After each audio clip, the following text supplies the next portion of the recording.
کیا یزید کو صحیح کہنا چاہیے؟ انڈیا میں تو اسے گستاخ رسول کہا جاتا ہے۔ اگر یہاں سے مراد یہ ہے کہ سیدنا حسین رضی اللہ عنہ و ارضا اور یزید کو مقابلے کے طور پہ کچھ ظالم پیش کرتے ہیں اور پھر یزید کو برحق کہتے ہیں، یزید کو سیدنا حسین سے بہتر یا فوقیت دینے کی کوئی بات کرتا ہے، ایسا کرنے والا مجرم ہے، ظالم ہے۔ کروڑ یزید ہوں، حسین کے پاؤں کی جوتی سے اڑنے والے خاک کے ایک ذرے کے برابر بھی کروڑ یزید نہیں ہو سکتا۔ حسین رضی اللہ عنہ وارضا میرے نبی کے نواسے صلی اللہ علیہ وسلم، جنت کے نوجوانوں کے سردار، وہ جنہوں نے نبوت کی زبان چوسی، وہ جس کو ملنے کے لیے اللہ کے نبی چل کر آیا کرتے تھے۔ حدیث میں آتا ہے آپ نے ابو ہریرہ کا ہاتھ پکڑا رضی اللہ عنہ، کہا آؤ چلیں، کہا چلے، اور جب بقی قبرستان سے گزرے تو مجھے احساس ہو گیا نبی اپنے نواسے کو ملنے کے لیے جا رہے ہیں، اور فاطمۃ الزہرا کے گھر پہنچے، سیدنا حسن کا پوچھا، سیدنا حسین کا پوچھا، اپنے چھوٹے نواسوں کا پوچھا۔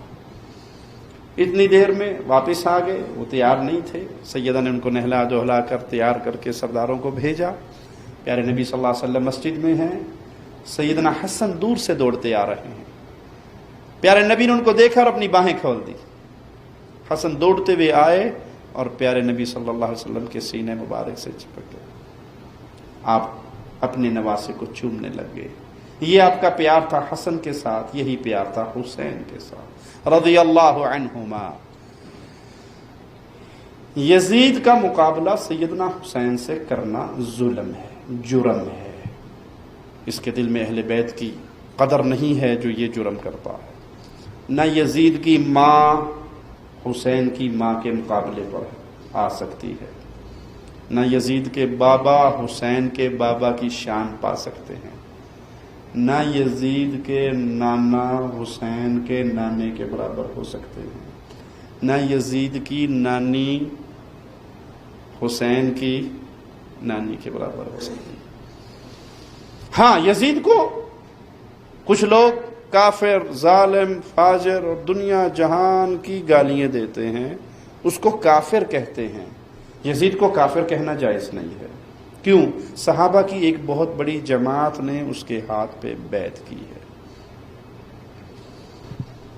یزید کو بمقابلہ حسین پیش نہیں کیا جائے گا۔ حسین سردار ہیں نوجوانوں کے، اہل جنت کے نوجوانوں کے۔